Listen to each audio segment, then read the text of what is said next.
ici, à Kinshasa, nous avons essayé un peu de monter la campagne contre la balkanisation. Et en dehors de ça, il y a aussi d'autres auteurs occidentaux qui ont publié. Je vous ai montré les livres qui parlent de la même question. Mais ce qui est important ici, c'est de voir peut-être les jeux que les hommes politiques ou bien les diplomates occidentaux jouent. Il y a deux. D'abord, Cohen, que vous connaissez très bien, et un autre, Fest William. Fest William, c'est un ancien, je pense, un ancien premier président de la commission au Sénat américain sous Bill Clinton en 2001.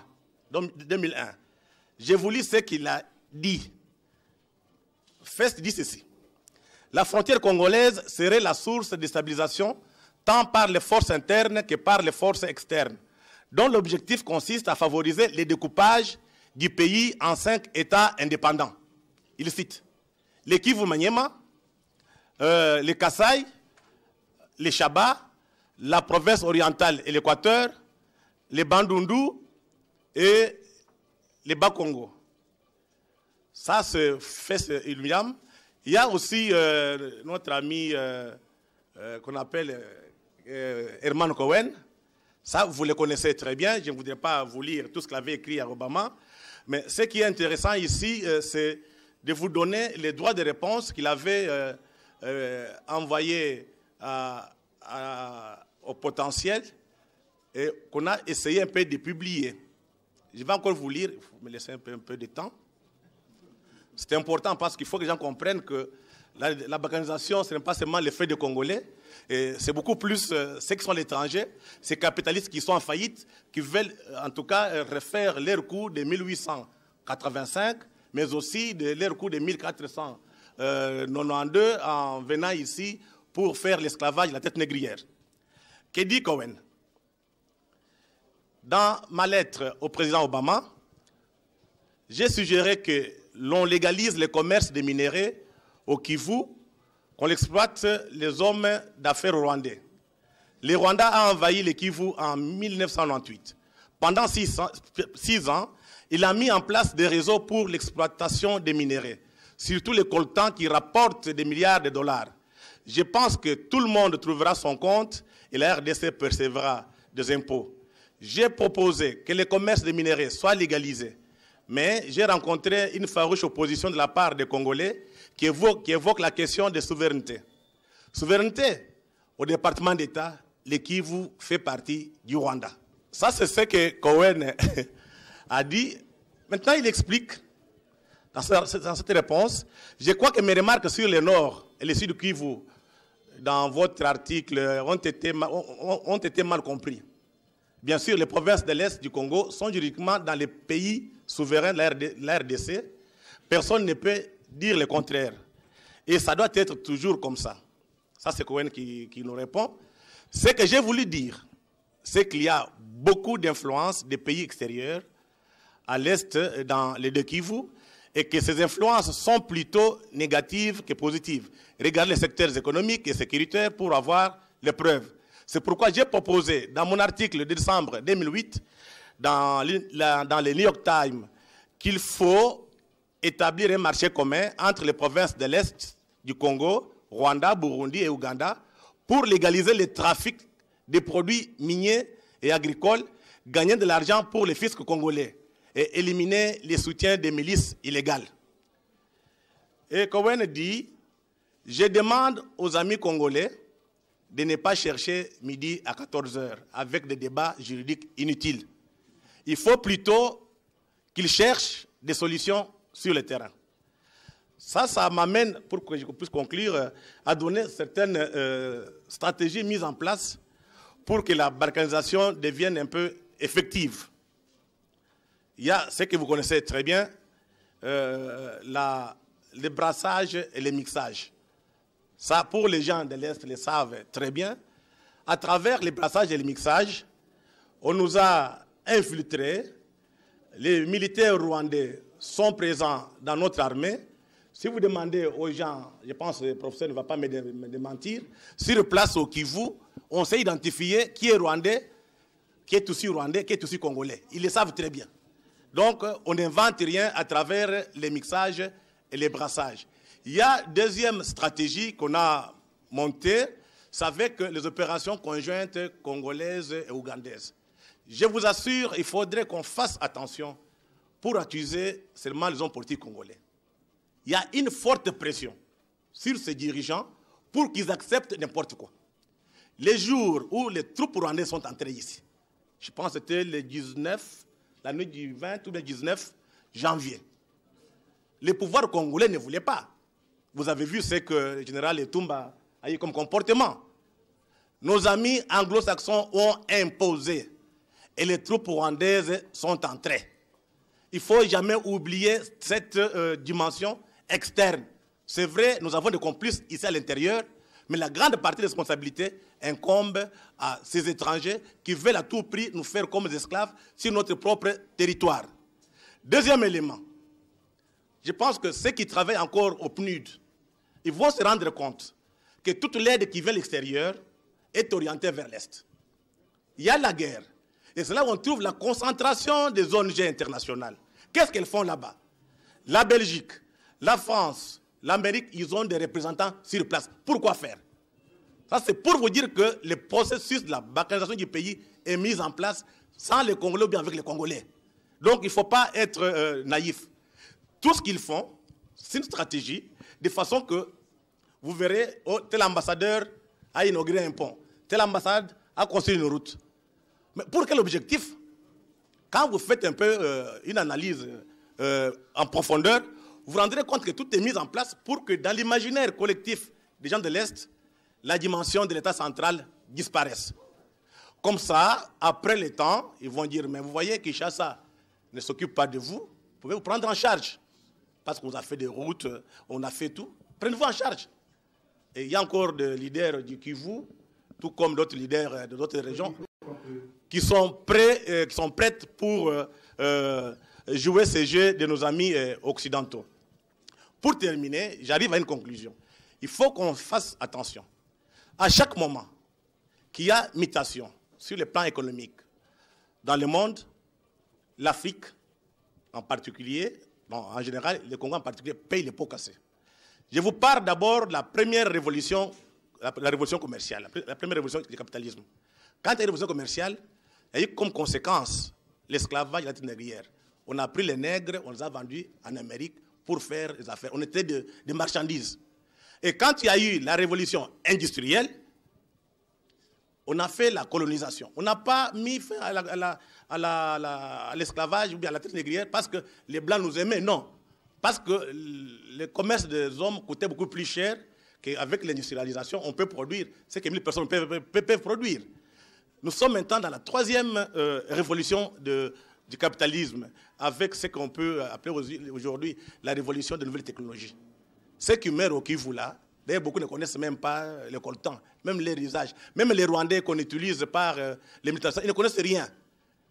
C'est parce qu'on a besoin du coltan, et ce qu'on appelle les terres rares, pour l'utilisation de la nouvelle technologie. Vous avez vos portables, vous avez des téléphones, vous avez l'application militaire. Donc ceux qui auront à avoir la maîtrise de ces nouvelles technologies, qui vont contrôler, comment dirais-je, les mines, c'est eux qui vont dominer le monde de demain. Donc nous sommes victimes d'un capitalisme prédateur. Et si on ne fait pas attention, si nous restons ici, nous chamaillons comme des enfants, nous serons des esclaves sur notre propre territoire. Voilà pourquoi nous venons ici pour vous parler. Vous êtes jeunes, il ne faut pas voir la vie aujourd'hui. Vous voyez ce que sera le Congo d'ici 20 ans, 30 ans. Parmi vous, il y aura des gens qui vont occuper des postes, il y aura des professeurs. Il faut que vous preniez conscience. Et là, je dis, il faut faire attention avec tous ces discours de soi-disant amis occidentaux qui viennent nous aider pour nous développer, qui viennent nous aider pour nous en sortir. Il faut faire attention. Prenez-vous en charge, comme M. Kabila le disait, pour que le Congo redémarre, que le Congo joue son rôle au centre de l'Afrique comme une puissance. Une fois de plus, merci.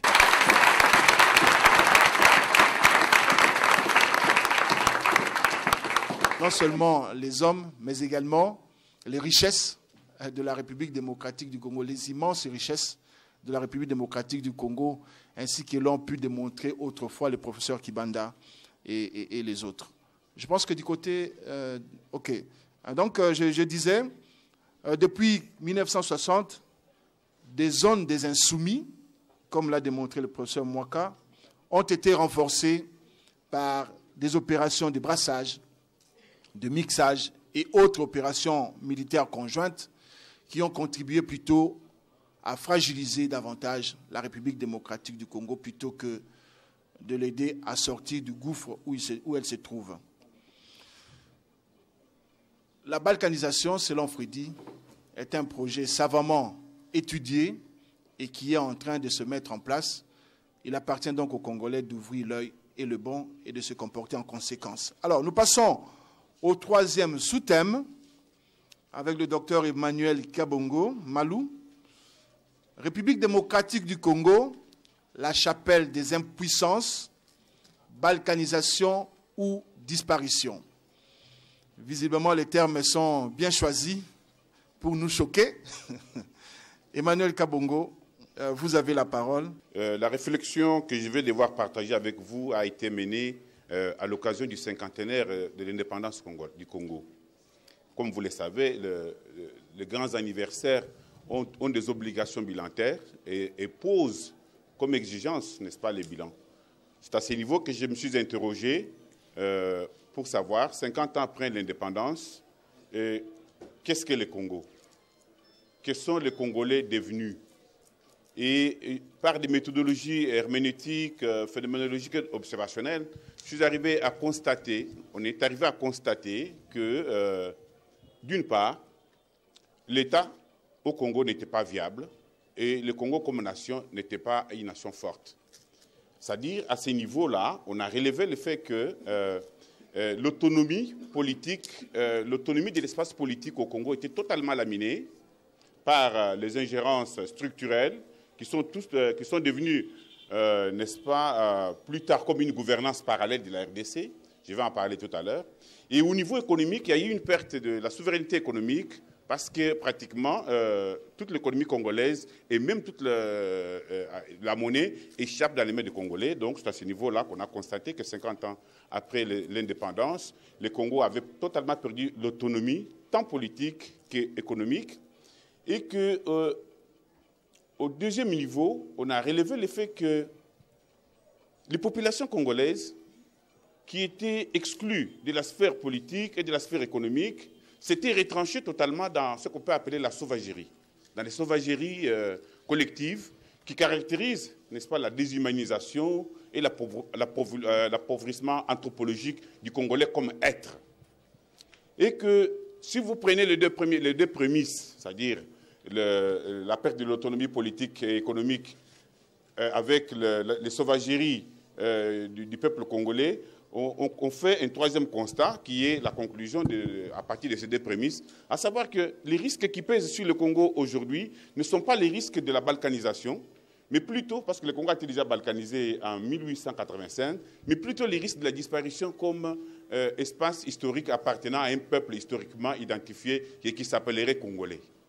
C'est à ce niveau-là, n'est-ce pas, que j'ai fait la réflexion et je vais devoir rapidement la structurer en 4 petits mouvements. Le premier mouvement, je ferai ce que j'appelle pompeusement l'herméneutique de l'impuissance. Et au deuxième niveau, je ferai ce que j'ai appelé, n'est-ce pas, la déshumanisation. Et au troisième niveau, j'avancerai l'hypothèse, c'est-à-dire l'hypothèse explicative, comme intuition centrale. Moi, je suis un philosophe, je fonctionne par intuition. Donc, mon intuition centrale est que 50 ans après l'indépendance, le Congo est devenu ce qu'il est aujourd'hui parce que les Congolais ont perdu l'identité collective. Et j'expliquerai comment je suis arrivé, n'est-ce pas, à faire à asseoir cette intuition à partir d'une certaine géopolitique de la violence. Et je conclurai mon travail par la nécessité pour les Congolais, n'est-ce pas, de reconstruire leur identité collective comme capacité qu'a un peuple de résister à tout joug. Donc, le premier point, je l'ai dit tout à l'heure, c'est l'herméneutique de l'impuissance étatique du Congo. Je l'ai annoncé. Là, j'ai fait un travail à 2 niveaux. parce que cette impuissance apparaît plus clairement au niveau politique, c'est-à-dire qu'elle s'est traduite par l'absence, les laminements profonds, n'est-ce pas, de l'autonomie politique, n'est-ce pas, des institutions politiques congolaises. Et je l'ai dit aussi, ces laminements est dû au fait qu'il y a de fortes ingérences structurelles. Je prends le concept du professeur, d'un professeur congolais.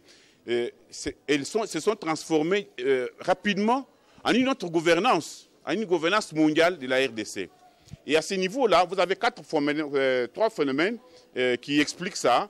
Vous avez d'abord la MONUSCO, c'est-à-dire la MONUSCO, la force, n'est-ce pas, la mission de l'ONU pour la stabilisation de la RDC, dans son mandat, a été dotée, dans son mandat, par le Conseil de sécurité, de prérogatives qui appartiennent généralement à un État, c'est-à-dire la sécurisation des populations, la sécurisation des frontières, la stabilisation de la RDC, tout ça.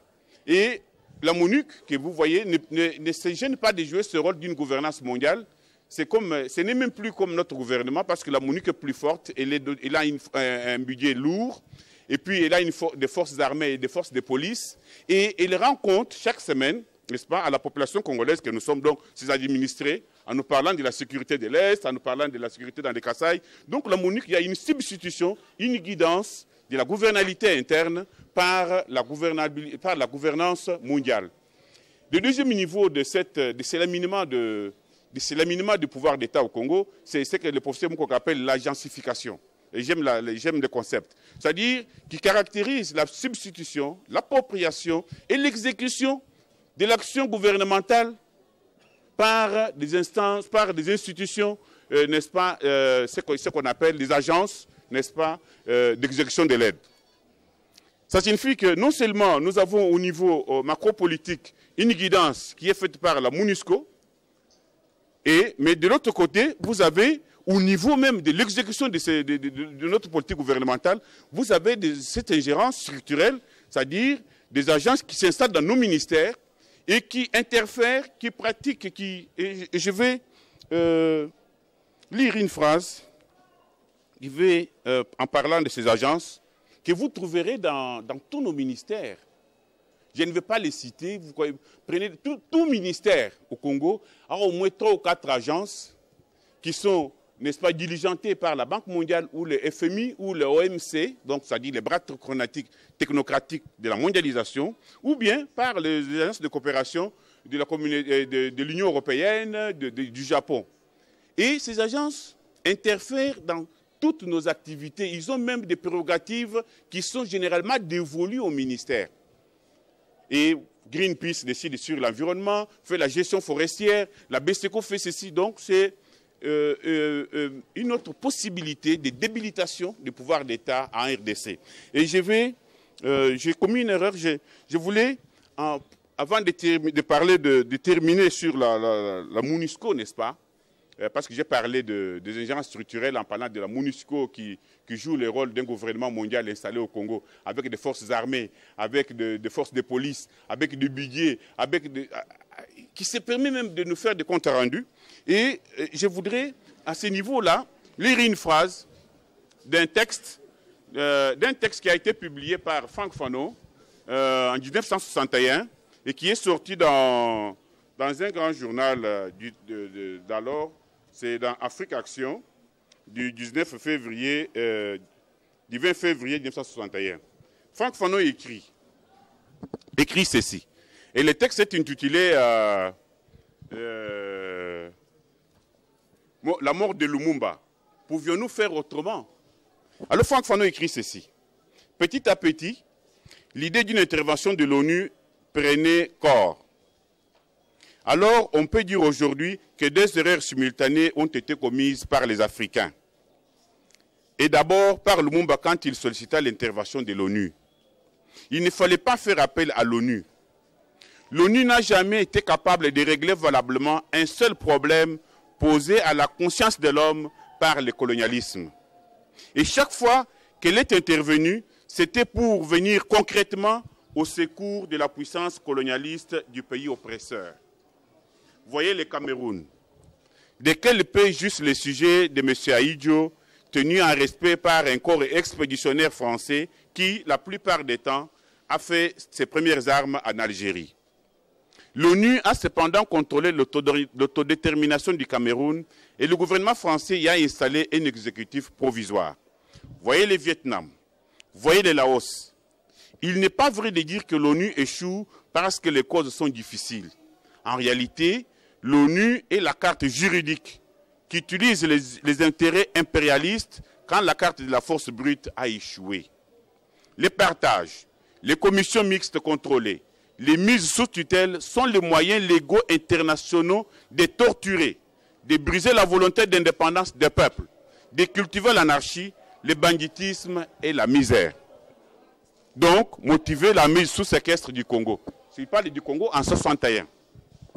Donc, je disais que nous pouvons dire que 50 ans après les indépendances est égal à 50 ans avant l'indépendance, parce qu'en 60 déjà l'ONU était là, avec tout ce qui nous est arrivé, la mort de Lumumba et tout. Et 50 ans après l'indépendance, l'ONU est toujours là, avec la force, n'est-ce pas, de sécurité la plus forte au monde, avec un budget colossal et jouant le rôle, n'est-ce pas, de la gouvernance mondiale en RDC. Donc c'était la première partie. La deuxième, j'ai parlé de la gentrification, c'est-à-dire de la substitution de l'action gouvernementale par l'action, n'est-ce pas, des bras technocratiques de la mondialisation, qui sont les FMI, la Banque mondiale, qui sont installés, n'est-ce pas, dans nos ministères pour régenter cette action et diriger notre pays. Et je lis, n'est-ce pas, pour conclure cette partie-là, je lis une petite phrase que je viens de prendre dans le dernier livre du professeur Mukoka, État et gouvernementalité au Congo, RD. Au final, la gentrification porte atteinte à l'idéal de la consolidation de la capacité de l'État, en ce qu'elle fragilise le processus de management public, en affaiblissant les rouages et les stratégies endogènes de résolution des problèmes.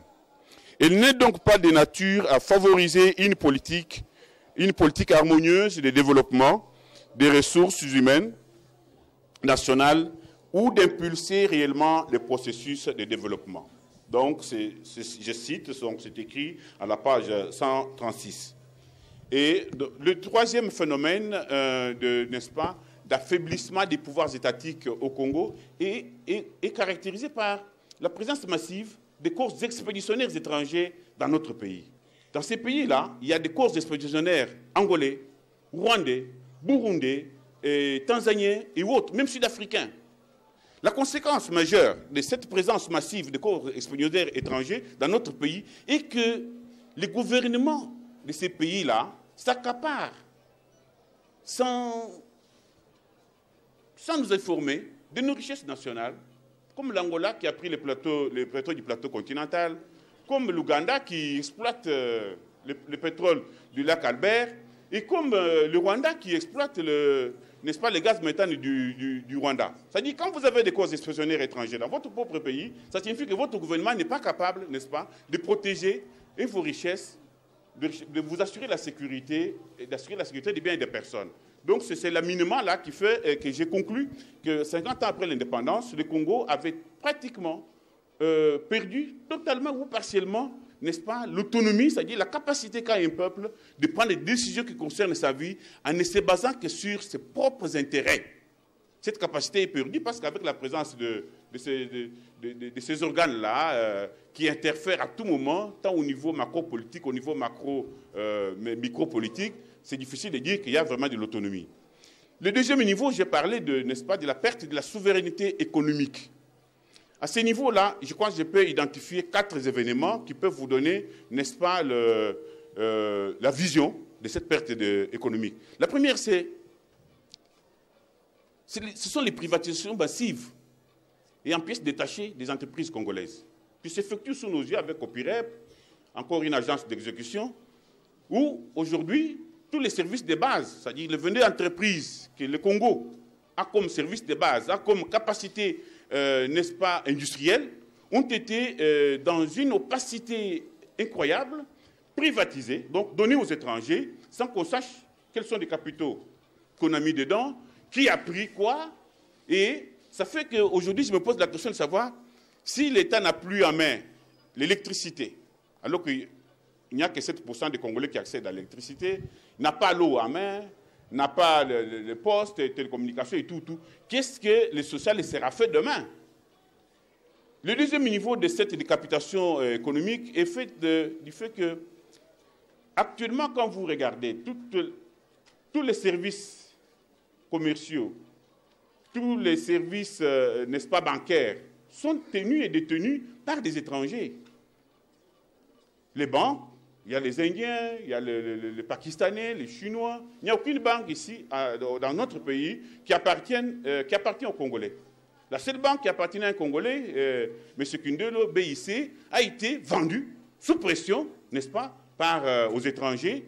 Et les Libanais ont leur propre banque, Soficom, banque congolaise, qui font fonction de, n'est-ce pas, de récolter l'épargne interne et de mettre cette épargne interne, n'est-ce pas, à la disposition des Libanais, des étrangers, pour qu'ils puissent maintenant, n'est-ce pas, financer Congo Futur, qui nous nourrit de n'importe quoi, parce que nous n'avons pas ici, nous ne maîtrisons même pas ce que nous mangeons, qui nous nourrit avec du n'importe quoi, et en place, n'est-ce pas, ils mettent même leur propre télévision, ils mettent en place leur propre, n'est-ce pas, système de communication. Vous avez RTL qui n'appartient pas aux Congolais. Donc c'est l'ensemble de tout ça qui démontre qu'en réalité, les Congolais ont perdu, n'est-ce pas, la mainmise sur leur économie. Mais pire encore, les Congolais ont perdu la mainmise sur leur monnaie. Et je crois que j'ai un livre qui vient de sortir aux États-Unis, écrit par Noël Changi, qui a parlé justement de la vision d'une monnaie forte, plaidoyer pour une monnaie forte en RDC, et qui fait deux révélations. Il dit qu'au Congo, il n'y a pas, la population congolaise a perdu la mainmise sur sa monnaie parce que les capitaux sont des sources étrangères et que des deux, les banques sont tenues par les étrangers. Il dit quoi? Il révèle qu'au Congo, contrairement à ce que dit la Constitution, l'article 157 de la Constitution, il y a deux monnaies qui circulent. Et ces deux monnaies constituent des masses monétaires différentes. La première masse, qui est faite de francs congolais, ne constitue que 5%. La deuxième masse est faite de 95% de dollars. Et cette masse-là, la Banque centrale ne la contrôle plus. Et comme elle ne contrôle pas cette masse-là, elle ne peut pas jouer le rôle des derniers prêteurs des recours. Donc, elle ne peut pas, ici, dire que non, elle peut, n'est-ce pas, administrer la croissance à notre pays. Donc, nous avons perdu cette... et il dit, mais toutes ces banques, dans toutes les banques qui existent, dans toutes les banques que vous voyez là, il n'y a pas un Congolais dans l'actionnariat majoritaire. Il y en a 24, plus 80 agences, il n'y a pas un Congolais qui soit majoritaire dedans. Ça, c'est Noël Changi. Et donc, je voudrais, comme je l'ai dit tout à l'heure, aborder le deuxième petit problème, c'est vous dire que quand, avec ces déchéances-là, politiques et économiques, la conséquence, c'est que la population congolaise a été renvoyée dans la sauvagerie. Ici, ça signifie que les instances d'intériorisation, que sont l'école, l'université, sont entrées en subversion et elles produisent des faux modèles. Il suffit de regarder la sauvagerie qui est sur l'université de Kinshasa. On parle des points sexuellement transmissibles, on parle de ceci. Ce sont des violences inacceptables. Et toute cette violence, vous la trouvez aussi dans la rue avec la recrudescence de la violence gratuite que vous appelez Koulouna. Vous allez dans les églises où les gens vont se réfugier, mais on leur demande de l'argent, c'est-à-dire qu'il faut payer la dîme. Donc c'est l'ensemble de toutes ces violences, et je peux vous en citer partout. Nous sommes dans une société de sauvagerie. Je ne dis pas de violence, je dis de sauvagerie, c'est-à-dire de déshumanisation. Dans un ministère, dans une administration publique, vous trouverez des gens qui vous demandent de l'argent, même pour une signature. La corruption est devenue généralisée. Tout ça sont des sauvageries qui démontrent que le peuple congolais est inconscient de ce qui se passe, de sa perte de souveraineté économique et politique. Et c'est ainsi que j'ai avancé, parce que nous faisons de la recherche. Quand on m'a demandé, mais pourquoi est-ce que 50 ans après l'indépendance, les Congolais ont perdu la souveraineté politique, la souveraineté économique, et ils sont rentrés dans des sauvageries comme des peuples primitifs, j'ai avancé une hypothèse explicative, ce que j'appelle mon paradigme explicatif. Et en tant que philosophe, j'ai dit, nous avançons par intuition, une intuition centrale, qui est de dire, tout ce qui nous arrive, c'est parce que le Congolais a perdu, n'est-ce pas, l'identité collective comme socle. Et pour arriver à cette conclusion, pour asseoir cette intuition, j'ai procédé par une simple observation de ce qu'on appelle la géopolitique de la violence. Ça dit quoi? Le professeur Mwakala a dit, tous les pays du monde subissent des pressions, subissent des violences. Vous le savez, les Vietnamiens ont subi des violences avec les Américains qui ont fait une longue guerre au Vietnam, les Juifs avec les Arabes, donc l'Iran aujourd'hui. Alors, on se pose la question de savoir comment ces peuples-là résistent, n'est-ce pas, résistent à l'occupation de leurs terres, à l'occupation de leur sol, au vol de leurs minéraux par des armées étrangères. Voilà ma question. Et j'ai découvert à ce niveau-là que c'est parce que ces peuples-là ont confiance en eux-mêmes. Ils sont fiers d'eux-mêmes, ils sont fiers de leur histoire et qu'ils établissent avec leur territoire national, leur terre, une relation fusionnelle qu'on appelle patriotisme. En fait, le Congolais, curieusement, c'est ce que vous dites, n'est pas un patriote. C'est-à-dire qu'il n'est pas capable de défendre sa terre. C'est-à-dire la terre en tant qu'espace génératrice de l'identité collective. Parce que l'identité collective, c'est et l'histoire, et les langues, et la psychologie commune, mais qui naissent sur une terre. Il n'y a pas d'histoire, il n'y a pas d'identité sans territoire. Et donc le territoire national constitue la matrice de notre identité collective. Et si vous n'êtes pas en mesure de la défendre par tous les moyens, c'est-à-dire que vous n'avez pas l'identité collective. Et en même temps, j'ai remarqué que ces pays-là résistaient parce que les gens avaient une forte identité collective, avaient un amour immodéré de leur pays. Vous le trouvez chez les Chinois. Et chaque jour ici, les Chinois et les Vietnamiens se battent dans les mers de Chine. La Chine a la bombe atomique, même plusieurs bombes atomiques. Le Vietnam n'en a pas, mais ils se battent chaque jour. On dit comme à la frontière indo-pakistanaise. Alors, je me dis que ça fait partie n'est-ce pas, du fait que l'identité collective au Congo ayant été laminée, n'existant plus, les Congolais ont un amour très faible pour leur terre, un amour, disons, qui n'existe nulle part. C'est-à-dire, je me rappelle, il y avait une guerre du côté d'Indjili là-bas, et je voyais beaucoup de Congolais en train de boire la bière du côté des stades.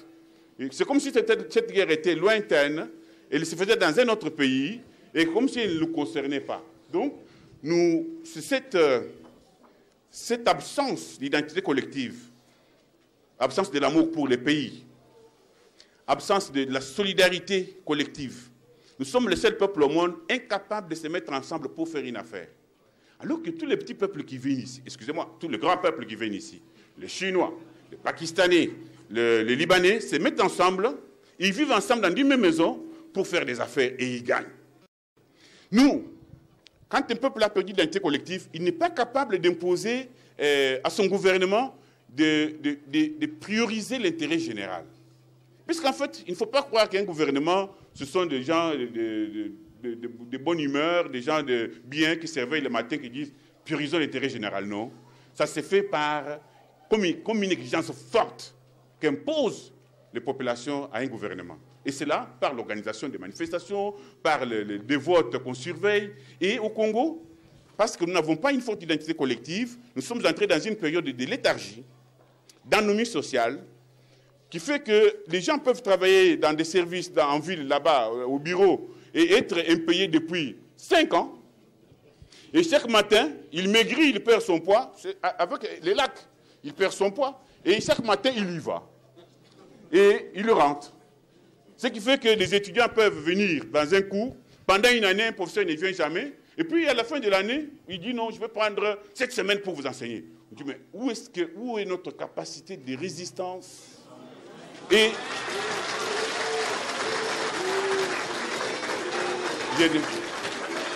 ce n'est pas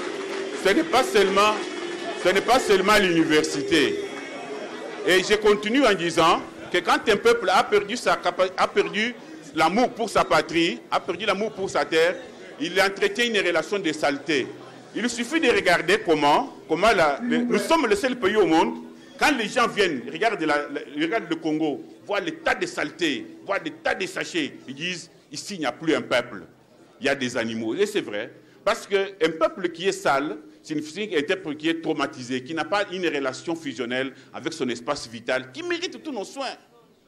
Et quand quelqu'un entre dans une université, qui est un espace d'intériorisation de la grande conscience par excellence, et trouve du papier partout, trouve des salles de classe ensablées, tout ça, on dit, ah, là, ces gens-là, on peut les dominer facilement. Ce sont des extériorisations qui font que, n'est-ce pas, le Congo est ce qu'il est. Donc, en conclusion, je vais dire qu'aujourd'hui, plus qu'hier, nous devons reconstruire notre identité collective comme capacité de refus de tout joug. Et reconstruire cette capacité, il y a beaucoup de professeurs d'histoire qui savent mieux faire ça que moi, cette capacité peut se reconstruire par la priorisation de l'histoire, n'est-ce pas, dans les programmes scolaires. Mais quelle histoire? Parce que quand on parle de la conscience collective, on parle en fait de la conscience historique, qui est une donnée interne. Et c'est dans les vécus au quotidien qu'on voit qu'un peuple a intériorisé son histoire et qu'il peut vivre socialement en unité avec l'autre et qu'il est réconcilié, n'est-ce pas, avec son histoire. Donc, c'est l'identité collective, n'est-ce pas, et c'est la preuve que ce peuple s'est réconcilié avec son histoire. Mais de quelle histoire est-ce que nous allons vous enseigner? Cette histoire, c'est celle que vous allez vous-même écrire. Curieusement, quand un peuple a une grande identité, a une grande, n'est-ce pas, conscience historique, c'est de lui-même qu'émanent les possibilités, les conditions de réécrire son histoire. N'est-ce pas? Donc vous n'allez pas prendre l'histoire écrite par les Belges, les Américains. Non, non, non, non. Comme disait Lumumba, il faut réécrire votre histoire. Il le disait peut-être comme c'était un génie, comme c'était ce qu'on appelle un initié. Mais aujourd'hui, on sait que la preuve qu'un peuple a une conscience historique, c'est-à-dire une grande conscience collective, et que ce peuple réécrit et écrit tout le temps son histoire. Il s'installe dans ce que le professeur Rocco appelle l'identité narrative. C'est-à-dire, il dit de lui-même les bonnes choses. Il dit, voilà ce que nous avons fait. Parce que l'histoire que nous voulons ici, c'est l'histoire où apparaît très clairement l'initiative du Congolais depuis l'origine jusqu'à ce jour. Et ce n'est pas l'histoire qu'on nous enseigne. Il faut que l'initiative congolaise apparaisse à tous les niveaux. Et ça va vous donner à vous la fierté. Ça va vous donner à vous la confiance à vous-même. Ça va vous donner surtout à vous une sorte d'auto-évaluation sublime. Parce qu'aujourd'hui, les Congolais ont de lui-même une évaluation très négative. Il suffit de regarder tous les beaux garçons en ville, avec des biceps bien. Qu'est-ce qu'ils font comme travail? Transporter les femmes des Indiens, accompagner les femmes des Chinoises au marché, et accompagner les femmes belges laveurs de voitures. J'ai dit non, là c'est une sous-estimation individuelle. Nous sommes dans un grand pays où il y a beaucoup de minéraux. Pourquoi est-ce que vous n'irez pas faire les diamants, l'or et tout ça? Pourquoi vous ne ferez pas ça? Donc, j'ai dit la première possibilité de reconstruction de notre identité collective comme capacité de résistance à tout joug, et c'est d'abord de mettre l'histoire, vraiment l'histoire congolaise. Et l'histoire, c'est un remaniement de conscience. Nous écrivons ce que nous voulons. Nous disons Lumumba c'est le père de l'indépendance, et quand nous le disons, personne ne peut nous contredire. Et quand vous êtes dans une salle, vous voyez quelqu'un qui dit non, Lumumba là-bas c'était un aventurier, tu te lèves un coup. Ah oui, mais c'est comme ça. C'est comme ça. Parce que vous voyez dans beaucoup de pays, aux États-Unis, je donne un exemple des États-Unis, quand Washington, oui je m'arrête, quand Washington a dit, oui, quand Thomas Paine est allé au Congrès pour dire que non, Washington était un mauvais monsieur, c'était un homme ruste, il n'a pas fait des études, le Congrès lui a dit, mais Washington là, c'est le père de l'indépendance. Il n'a pas de défauts. On ne peut pas l'injurier. Et si tu continues, Thomas Paine, qui était le grand révolutionnaire américain d'origine anglaise, on dit, on va te couper des grains, la bourse. Et quand il a continué, on lui a coupé la bourse. Et il est mort dans une misère noire. Donc, quand les gens reconstruisent leur histoire, ils arrêtent les normes. On dit, Lumumba perd de l'indépendance. Kazabou perd de l'indépendance. Il qualifie notre honnêteté. Et Moulele, c'est lui le père de notre résistance. Et on arrête là. Et chaque fois que vous voyez un individu, qu'il soit étranger, qu'il vient dire, non, non, je suis en train de faire des recherches sur mon. Tu dis, est-ce que tu fais des recherches qui t'a autorisé? Parce que l'histoire est une dimension. L'histoire, dans beaucoup de pays, c'est une discipline protégée. Il n'y a qu'ici, je crois que les gens sont là, nous regrettons que nos enfants ne fassent pas l'histoire. Vous allez dans le département d'histoire, vous ne trouvez pas des gens. Même la bourse qu'on leur a donnée, ça signifie que la conscience au Congo est encore très faible, elle est encore très, très lacunaire. Donc, de l'autre côté, du côté pour la reconstruction, il faut privilégier aussi l'usage des langues nationales. À côté de l'histoire, il y a les langues nationales. Croyez-moi, les langues nationales que vous voyez là, c'est ça la cristallisation de tous les énigmes de notre vie. Ok, donc j'ai conclu, chers amis, en disant que ce que nous connaissons ici au Congo, ce sont des situations rares dans l'humanité. Qu'un peuple ait perdu sa conscience collective comme être humain, ait perdu sa conscience collective comme, n'est-ce pas, un peuple historiquement identifié, vivant sur un territoire et ayant des obligations envers ce territoire. C'est incroyable que nous ayons la dimension du peuple esclave. Donc ma peur est que si vous ne vous reprenez pas rapidement, ce qui va arriver, ce n'est pas la balkanisation. Elle est déjà faite. Il y a beaucoup de territoires congolais qui dépendent des pays voisins. C'est là où on va acheter, c'est là où on fait des dépenses, c'est là où on prend sa carte de crédit. C'est-à-dire, économiquement, balkanisé. Mais ce qui va arriver, c'est ce que nous allons disparaître comme peuple historique.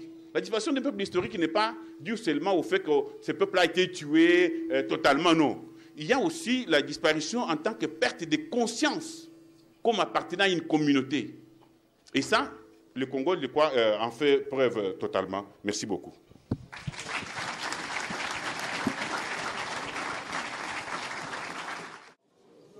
Souffrez, c'est un moment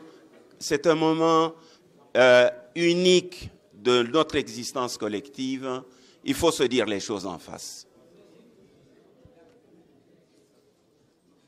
Quel est le potentiel de la jeunesse, après que je vous aurai indiqué toutes ces faiblesses, que restait-il du potentiel de la jeunesse à se concerter, à échanger, à débattre et à coaliser leurs énergies et leurs espoirs pour monter à l'assaut de la citadelle et exiger que le pays soit gouverné autrement, notamment en séparant, comme l'a suggéré le professeur Biyoya, la politique de l'activisme commercial. Qu'est-ce que nous pouvons espérer des étudiants, parmi lesquels ceux qui, très petite minorité, disent tout simplement que ceux qui lisent, ceux qui s'instruisent, ceux qui suivent la radio sont tout simplement des imbéciles. Je voudrais ici, c'est un témoignage que je fais contre la jeunesse. Il faut que la jeunesse se rende à l'évidence que sans elle, nous sommes perdus. Et que le jour, une conférence comme celle-ci est dans la suite normale du temps, dans la suite normale du vécu d'un peuple, une remise et reprise entre la génération antérieure et la jeune génération. Il faut que nous soyons sûrs que ce message vous est effectivement allé droit au cœur, que vous avez compris. J'ai étudié à l'université Lovanium. J'ai étudié à l'université Lovanium et je suis arrivé ici en 1965. Il y avait en tout et pour tout 1800 étudiants. Notre promotion qui arrivait avait rajouté à 1500 rien que 300 étudiants. On se connaissait tous. Nous avons été debout, mais alors debout, mobilisés, pour faire une manifestation en ville contre la déclaration unilatérale de l'indépendance en Angola par Ian Smith. Nous avons participé par des manifestations, des écrits et des protestations à tout ce qui intervenait dans le monde comme événement. Nous avons manifesté contre la guerre du Vietnam, nous avons manifesté contre les problèmes, donc l'attitude des États-Unis à Cuba, nous avons manifesté lorsqu'il y a eu l'invasion américaine en République dominicaine contre Camano, et j'en passe. Au jour d'aujourd'hui, plus rien. La colline inspirée n'a plus que de nom. Et d'ailleurs, un nom qui commence à être oublié. Ma contribution, et c'est là que j'atterris, ma contribution, c'est de dire la jeunesse, où elle est là, et elle est consciente des frontières de notre pays, de la géographie de notre région, de l'histoire de son peuple et des manœuvres à l'extérieur, qu'elle suit la radio, la presse écrite et la télévision, qu'elle organise des débats et qu'elle essaye par la science et par l'information à s'instruire pour être demain la dépositaire légitime de tous les espoirs immenses de ce peuple et de notre destin commun. Merci. Par rapport au mixage, mais moi, ce qui me surprend, dans ces pays, on croit que traiter de la question sécuritaire est une question ordinaire. On dit, nous allons réformer l'armée et les services de sécurité. On invite les ambassadeurs, on invite tout le monde, on est au palais, aux affaires étrangères, pour discuter des questions de sécurité. Ce qui signifie que nous n'avons pas la capacité de penser notre propre sécurité. Comment les étrangers doivent assister à l'endroit où nous pensons notre sécurité à nous? Comment cela est possible? Et donc, on invite les étrangers. Ce sont eux qui nous disent ce que nous devons faire pour nous sécuriser. Ce n'est pas possible. Et donc, la jeunesse, je crois que les étudiants de première licence en sciences politiques qui étaient avec moi ce matin, je les ai libérés pour venir assister à cette conférence. J'ai pris 20 minutes pour leur dire que nous devons protéger cet État. J'ai pris 20 minutes pour leur dire que nous devons combattre la corruption.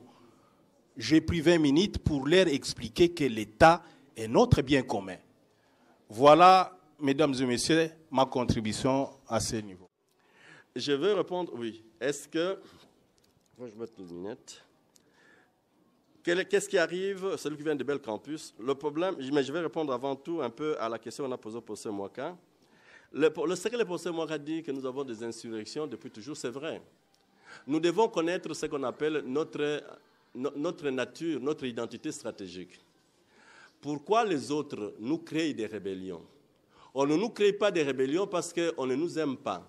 C'est parce que depuis 60 à aujourd'hui, on a noté, les stratèges, on dit que le Congo démocratique a en fait une sorte de vocation, une sorte de propension à l'insurrection. C'est l'analyse stratégique que l'on fait. La caractéristique stratégique militaire du Congo, c'est un pays des insurrections. Ça a commencé depuis longtemps, les gens ne voulaient peut-être pas à l'époque, les gens refusaient de faire le caoutchouc, mais depuis qu'on a fait des armées, les Congolais depuis 60, c'est toujours des rébellions.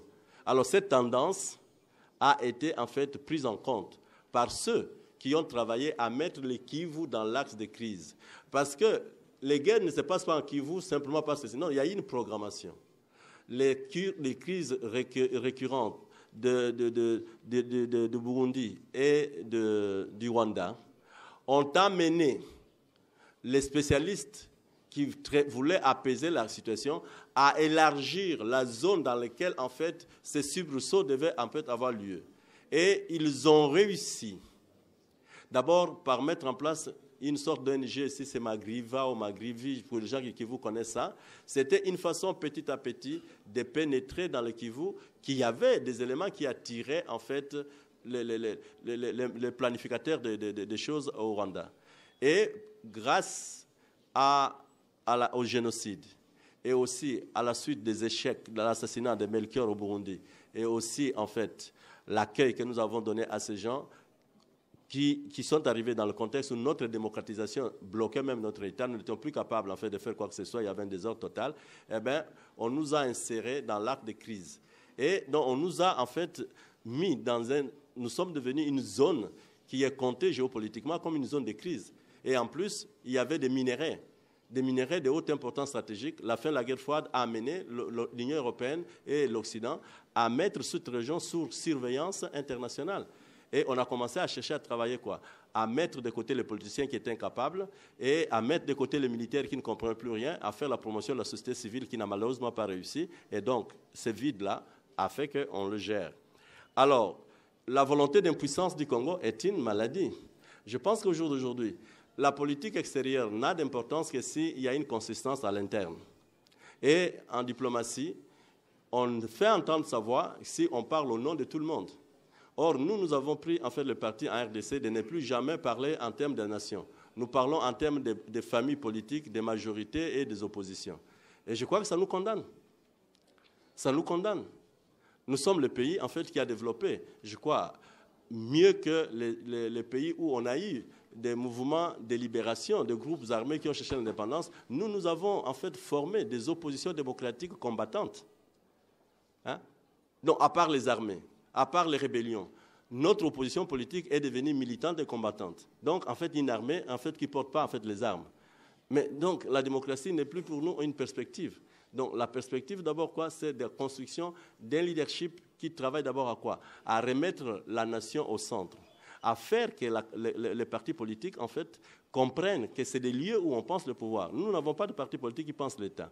Parce qu'en sciences politiques, on dit que les partis politiques préfigurent la santé de l'État. Lorsque les partis politiques sont faibles, l'État ne peut pas être fort. Parce que l'État ne se fait pas de lui-même. Ici, les gens, regardez la coalition qui a gagné le pouvoir. C'est une coalition. Vous avez un parlement de presque 80 partis politiques. Mais qu'est-ce que vous pouvez attendre d'un parlement de 80 partis politiques? Qu'est-ce que vous entendez en sciences politiques? Je vous dis ça. Une coalition qui a plus de 3 partis, c'est une coalition qui ne peut pas tenir. Parce qu'en fait, à moins que l'on forme le gouvernement sans discussion préalable.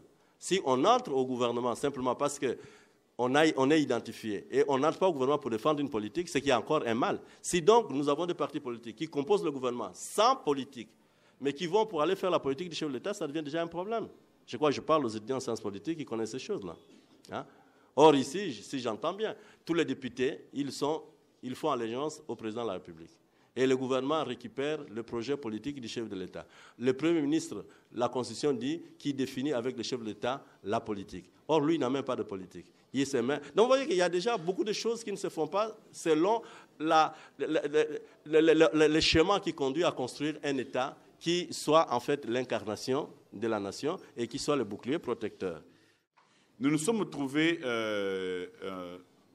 il y a une vingtaine d'années, dans une situation incroyable où les armées étrangères, avec des populations qui sont moindres par rapport à nos populations, entraient au Congo, tuaient les enfants, violaient les femmes, et ressortaient, où les populations voisines entraient avec vaches, chiens et chèvres dans notre pays, et ressortaient.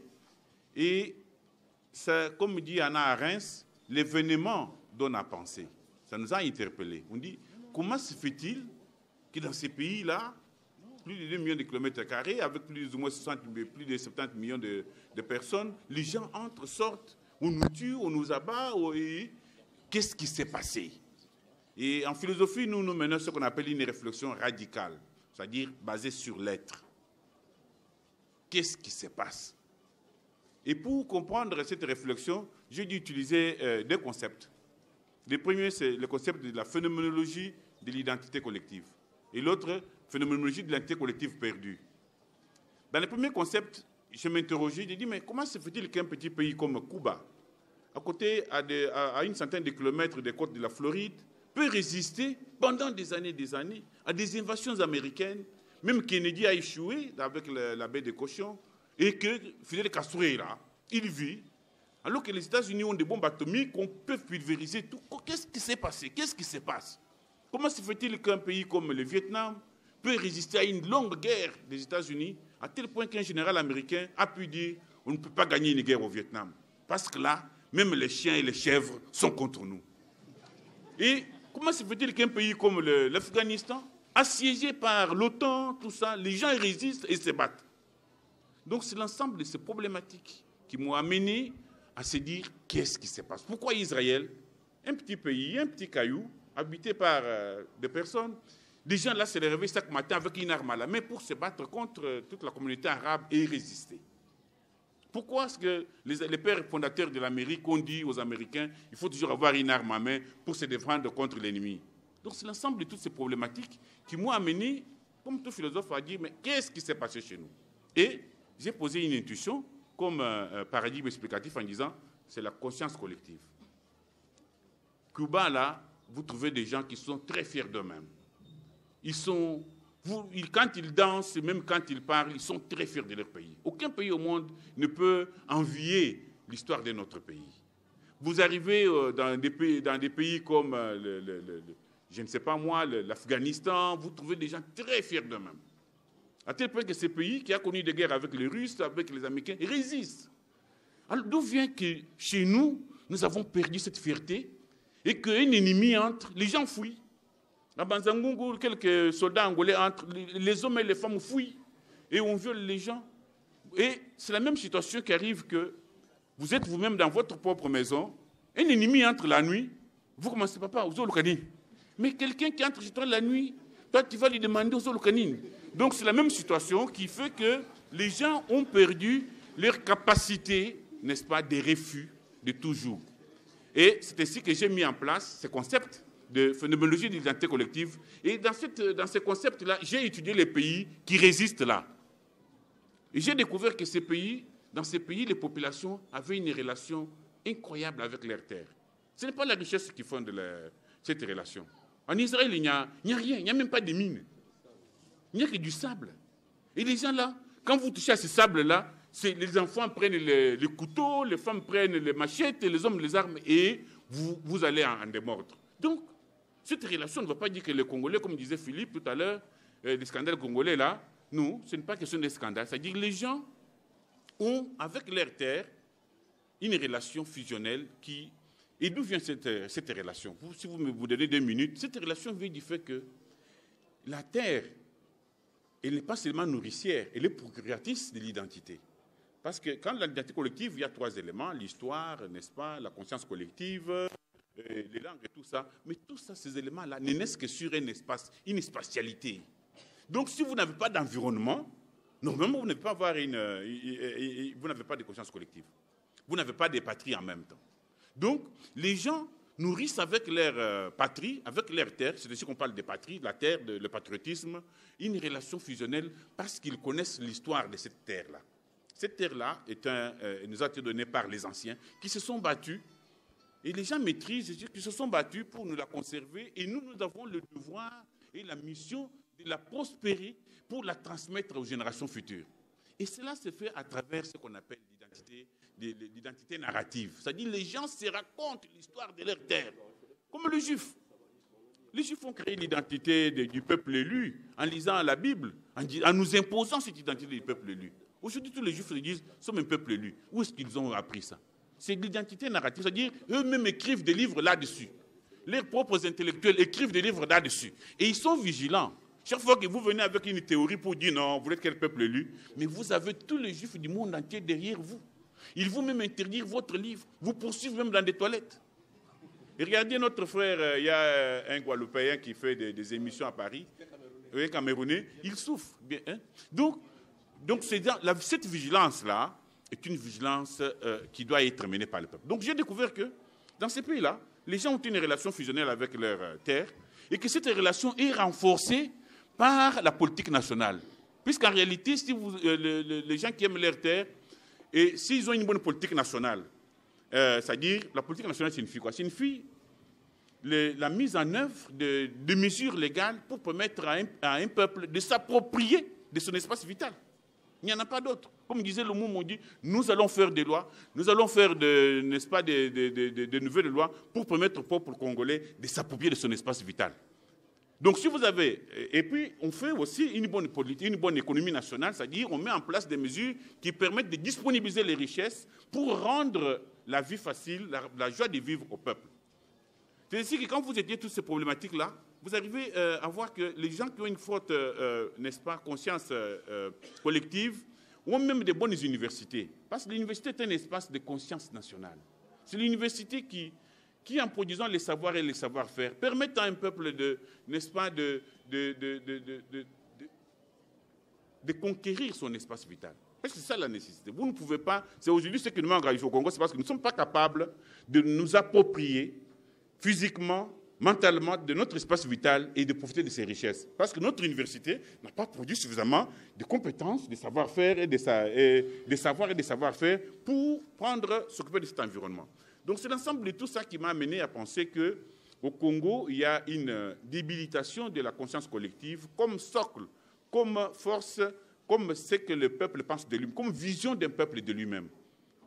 Qu'est-ce que le Congolais a comme vision de lui-même aujourd'hui? C'est une vision très négative. Et c'est pour ça que, pour répondre à la question de mon ami, j'ai dit, les idées novatrices, il n'y en a pas pour construire une identité collective. On l'a construit comme les Chinois l'ont construit. Les Chinois étaient dans la même situation. La Chine était conquise par plusieurs pays, coupée en des morceaux. Et Mao est venu, ils ont dit non, regardez dans notre histoire.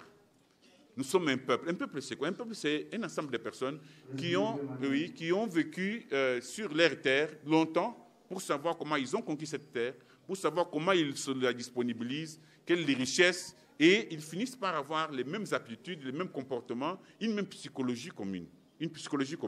Donc, les mêmes réactions. Donc, aujourd'hui, la faiblesse de nous Congolais est justement d'avoir été soumis pendant longtemps à une gouvernance, à une malgouvernance moboussienne qui a amené les gens dans la pauvreté. Parce que quand les gens vivent la pauvreté, c'est ça la dimension de l'expérimentation intérieure. Quand les gens vivent trop longtemps dans la pauvreté, ils perdent la dignité d'eux-mêmes. C'est pourquoi il faut toujours refuser la pauvreté. Quand quelqu'un vous demande la pauvreté, vous vous battez. Parce que ce qu'il veut, c'est-à-dire détruire ce que vous avez de profond en vous-même, c'est-à-dire la dignité, la fierté. Et Mobutu, en faisant cette politique de prédation, de tout, a mené la majorité de la population congolaise dans cette indignité-là. Comme on dit aussi, les violences. Les violences amènent le peuple à une insécurité telle qu'il ne peut plus maîtriser son environnement, ni maîtriser sa vie. Donc c'est l'ensemble de tout ça qui m'a amené à dire, nous devons aujourd'hui, au-delà de toutes ces tragédies que donnent Philippe, Freddy et moi, quand j'ai dit, il faut que le peuple, puisque le peuple, quand on dit que le peuple a une grande conscience collective, ça dit que ce peuple est conscient qu'il est acteur de son destin, qu'il est maître de sa vie. Ce n'est pas parler de la légalité des milices. Je pense que j'avais parlé beaucoup plus de brassage et mixage. L'avantage qu'on a, nous, journalistes, que nous sommes au centre des informations. Cette histoire de brassage et mixage a été imposée par les Occidentaux. Je me rappelle, on avait publié une photo de Nkunda à côté du général, les policiers, c'est qui encore? Les policiers qu'on a suspendus là. John Nombi. On était parmi 5 personnes. J'ai publié la photo le matin. Quelqu'un de la présidence appelle. Madame Monique. Mais nous, on avait dit qu'on ne puisse pas savoir ce qui se passe. Comment la photo est sortie. Et j'ai eu des gens qui sont venus me voir pour que je donne l'information. J'ai refusé. Je ne donne pas la source. Ils étaient surpris que la photo était sortie. En fait, comme on est faible, nos amis occidentaux, beaucoup plus anglo-saxons, s'imposent. Il faut qu'on fasse beaucoup d'attention, qu'on ne pense pas que tout le monde qui est au pouvoir est idiot. Et très souvent, on parle avec eux, ils sont conscients, mais ils sont impuissants. Raison pour laquelle l'opinion doit se mobiliser. Si vous n'êtes pas mobilisé, ces gens feront ce qu'ils veulent. On va les faire n'importe quoi. Je prends l'exemple de Starek. Starek, c'est un truc, c'est pas stabilisation à l'est, donc à l'est du pays. Ouais. Ils ont financé cette opération à 100 millions de livres, qui a financé DFID avec le gouvernement britannique. Un jour, on était à l'ambassade britannique. J'ai posé la question à l'ambassadeur avec celui qui était là. Moi, je dis, mais si nous sommes tous idiots, vous nous avez fait la guerre. C'est vous qui avez armé les Rwanda et l'Ouganda pour nous envahir. Comment vous pouvez aujourd'hui concevoir un programme pour former nos services de renseignement, former l'immigration et former une partie de l'armée? J'ai dit non, Ça, vous voulez nous infiltrer. C'est ce qui est fait. Ce qui est fait. Nos frères rwandais qui sont actuellement dans notre armée font la sous-traitance des Britanniques et certains Américains. C'est ça la vérité. Je pense qu'on doit avoir le courage de le dire en face. L'Occidental ne comprend que quand vous êtes en position de force, vous êtes faible, il vous écrase.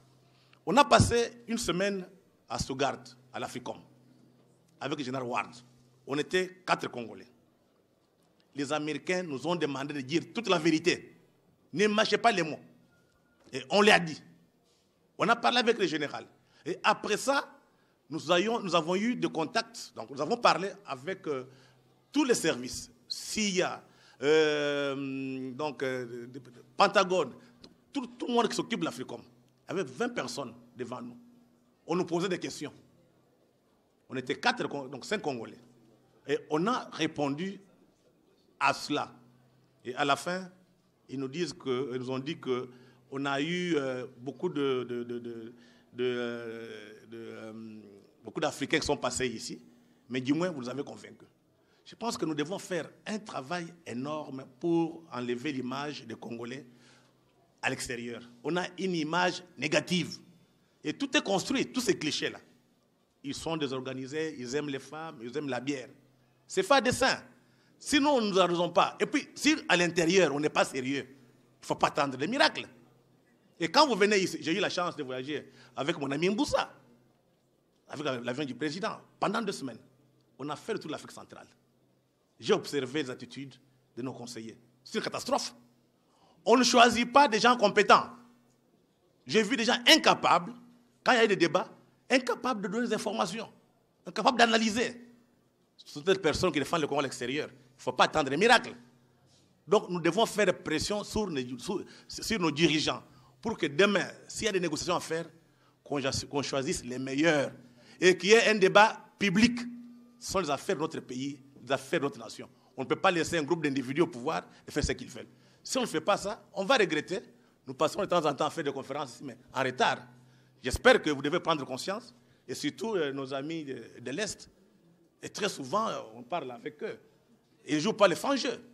Il y en a la nuit qui sont avec les Rwandais, la journée ils sont ici, ils font les affaires, ils sont ici à la télévision. Et quand on dit on veut parler des problèmes du Rwanda, on dit non, on part à Goma. Ce n'est pas possible. La question du Kivu, c'est une question nationale. Il faut que cette question doit être traitée au Parlement, mais pas au Rwanda là-bas. Et quand ils arrivent là-bas, ils détournent l'argent, tout le monde s'enrichit. Ça ne marche pas.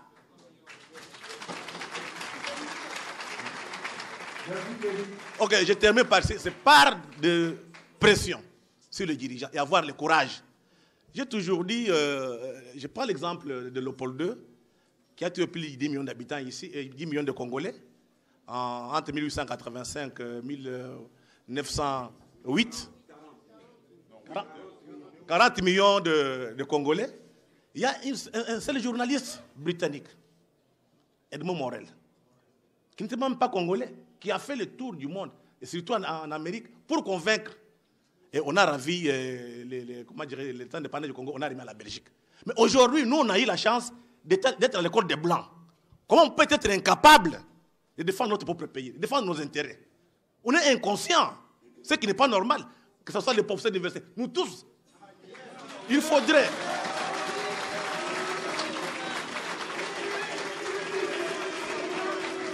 Ok. Il faudrait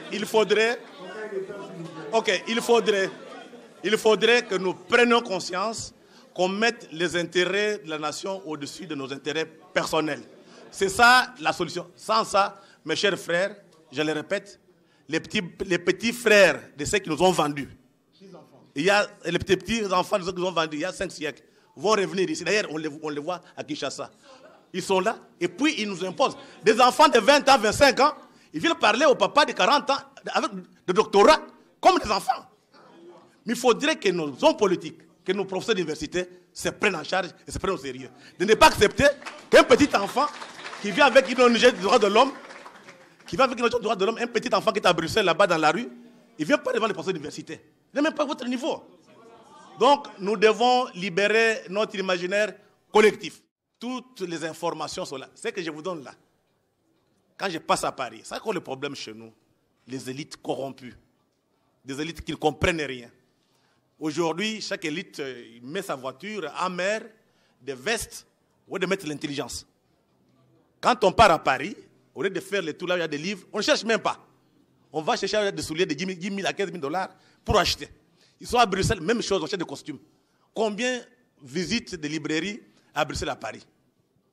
Et quand tu sors un livre, on m'appelle, mais non, on n'a pas ce livre-là. Mais il vient de Paris, il vient de Bruxelles. Il faudrait que nos élites comprennent, nous devons apprendre, nous devons lire. Sans ça, je vous assure, même si nous crions ici, dès qu'on quitte ici, les gens vont oublier. Et demain, vous verrez des petits blancs de 20, 25 ans venir parler à nos papas professeurs comme devant les enfants. Après, ils ne connaissent même pas quelque chose. Donc il faudrait qu'on se prépare à affronter. Je passe souvent sur Télé 7, Cheikh Anta Diop. Je ne sais pas si les gens suivent ça. Nous devons nous armer. Nous devons amener du savoir. Il faut apprendre. Tant qu'on n'a pas appris, on va pleurer, mais ce sera trop tard. Madimba me demande si la violence doit être légitime et légalisée dans la reconstruction de l'identité collective. Non, je voudrais dire plutôt que si on doit reconstruire l'identité collective, c'est une reconstruction qui passe par une violence ontophagique, c'est-à-dire une violence appliquée à l'être et sur l'être pour l'enlever dans la médiocrité où il s'est englué et l'amener un peu plus haut. Donc, cette violence-là, c'est appelé une violence ontophagique. Ce n'est pas une violence brute, militaire et tout. Et parce que si nous devons aujourd'hui, par exemple, demander à nos étudiants de lire le discours de Lumumba chaque jour, chaque matin, de lire quelques parties de ce discours, c'est une violence qu'on applique à l'ère horaire, n'est-ce pas? Si nous demandons à nos étudiants, par exemple, on dit, toi là, à l'université de Kinshasa, personne n'aura son diplôme de licence s'il n'a pas fait même pas un seul TP sur les pères fondateurs. Et nous les définissons. On dit Lumumba, Kasavubu, Pierre Moulélé, Musée Laurent Désiré Kabila. Il faut un TP. Que tu fasses les sciences économiques, que tu fasses la médecine, que tu fasses la chimie ou la physique, on te dit, nous voulons tout simplement, ici, là, avoir un TP, n'est-ce pas, fait par toi, une recherche sur un père fondateur, un de ces aspects de la vie. Donc, c'est une violence qu'on applique sur les enfants. Si nous devons demander, n'est-ce pas, à nos étudiants de cesser de boire les soupunatolo, désormais de faire, n'est-ce pas, de faire du sport. N'est-ce pas? Je ne vois pas beaucoup de stades de football à l'université de Kinshasa. C'est curieux. Parce que les étudiants ici, vous n'allez pas acquérir une nouvelle conscience nationale et collective si vous ne faites pas du sport. C'est-à-dire qu'il faut apprécier votre corps. Et on apprécie son corps en faisant du sport. Vous voyez les Américains, ils étaient premiers, les Noirs américains, ils étaient premiers dans tout ça. Et c'est comme ça qu'ils ont acquis, n'est-ce pas, ce qu'on appelle le respect pour leur corps. Le respect pour le corps humain, c'est dans le sport. En faisant du footing, en parlant beaucoup, tout ce que vous faites là, sauf en prenant les soupunatolo, en passant tout votre temps dans des beuveries. Nous sommes les seuls pays africains où les gens boivent trop. C'est ainsi que nous sommes collectivement abrutis. Donc, il faut éviter toutes ces histoires-là. Et c'est toujours une violence quand on oblige les jeunes gens, par exemple, à faire de la boxe, du karaté. Je serais heureux, moi, de vous trouver tous nus ici dans cette cour, en train de faire du karaté, de vous battre. Les gens ne doivent pas passer tout leur temps dans des petites chambres mal aérées. Et je regrette. Moi, je vais dans vos hommes là-bas, je trouve des chambres trop sales. Je dis aux étudiants, mais vous ne serez jamais des élites dans cette saleté. Vous allez attraper les typhus, des maladies, des mains sales, des bêtes, des chiens idiots, en vivant dans des coins pareils. Vous ne pouvez pas devenir des élites. Vous ne pouvez pas être des élites en allant faire des besoins dans la forêt ou bien dans la brousse. Ça n'a aucun sens. Vous ne pouvez pas l'être.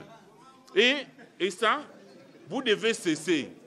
Vous vous organisez. S'il n'y a pas de toilettes dans les homes, organisez-vous. Faites la démonstration de votre force. Vous dites, il n'y a pas de toilettes, nous devons avoir des toilettes. Nous payons des Minerval. Tout ça, c'est comme ça que les hommes apprennent. Mais moi, je dis aux gens, il y a un homme qui est sorti d'ici, devenu DG, il va dans une entreprise, il ne paye pas l'eau et l'électricité. Et comme DG, il va à la toilette avec un seau. Je dis, voilà ce que le campus ça nous a donné. Il a passé les 5 dernières années de sa vie, à aller dans la forêt, voilà. Donc moi, je dis que c'est la violence, tout ça. Il faut que vous puissiez vous penser positivement. Vous savez, vous n'avez peut-être pas des habits, hein, mais chaque matin, réveillez-vous proprement, habillez-vous proprement, une vieille cravate. Mettez-vous dans la tête que vous êtes acteur et maître de votre histoire. Et que ce que vous faites là, vous le faites au nom de Dieu.